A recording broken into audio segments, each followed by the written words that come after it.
Hey guys, welcome to the Face Off Hockey Podcast Quick Hits. And today we're going to talk about Martin St. Louis being named the 32nd head coach of the Montreal Canadiens. What does this mean? Well, it means a lot of things. First of all, you want to have some continuity going on with this team, right?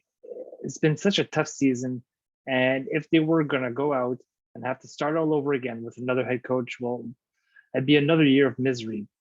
That being said, it will be preferable if the Canadiens still have a bad season next year and finish near the bottom so they can have a shot at drafting Connor Bedard, which would totally change the franchise. Obviously, he's a generational talent. But what this means for a lot of the young guys is that they're going to be able to progress. They're going to be able to play to their strengths.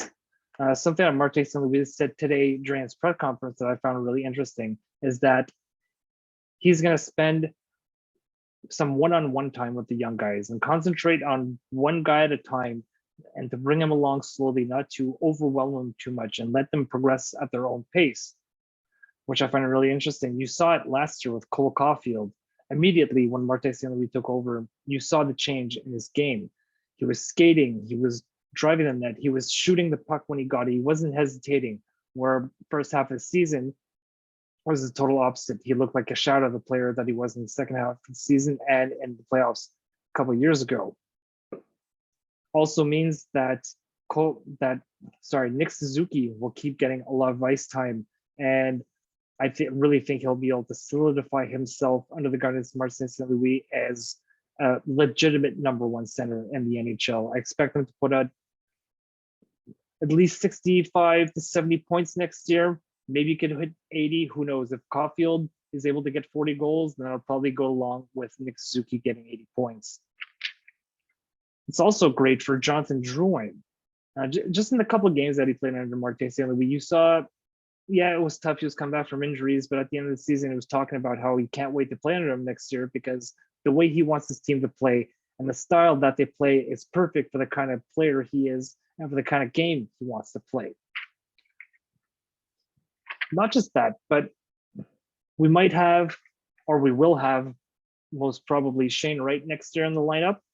And again, Martin St. Louis, I think, is going to be a big help to him. He was able to play along guys like Steven Stamkos, who was the first overall pick, Vinny Lecavalier. So I'm sure that he has a good idea at how it is to be being the number one pick overall in the draft, coming to a team and expected, to produce and play right away. I still think that if we draft Shane Wright, he should probably spend another year in the OHL, but it's probably not going to go down that way. A couple of things I found interesting that he was talking about also today in the press conference is that Eric Engels asked him if he thinks he's a good coach, and he said something along the lines of, it's too early to tell if I'm a good coach, but if he applies what he did as a player and believes in himself and knows that he can be a difference maker as a player, he thinks that could totally translate to him being a coach. He has confidence in himself, and whatever Martin St. Louis sets out to do, he usually accomplishes it with flying colors. So again, I think this is great news for the Montreal Canadiens. It's going to allow them to move forward. The young guys are going to progress. And again, like he said, because I'm sure you guys, if you're watching this, you probably heard most of the press conference, so I'm not going to go through all of it. But what I really found interesting is he said, if all our young players keep developing, that eventually winning is going to become a byproduct of their players getting better. So again, great news for the Montreal Canadiens.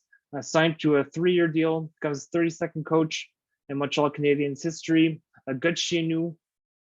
You couldn't really ask for more. Best guy, or one of the best guys for young guys to learn under. He led by example on the ice. Everybody thought he wouldn't make it, and he proved everybody wrong. Now he's in the Hall of Fame. So don't forget to hit the like and subscribe button down below. And I'll be back with you guys soon for another playoff breakdown on the Face Off Hockey Podcast. Have a good night.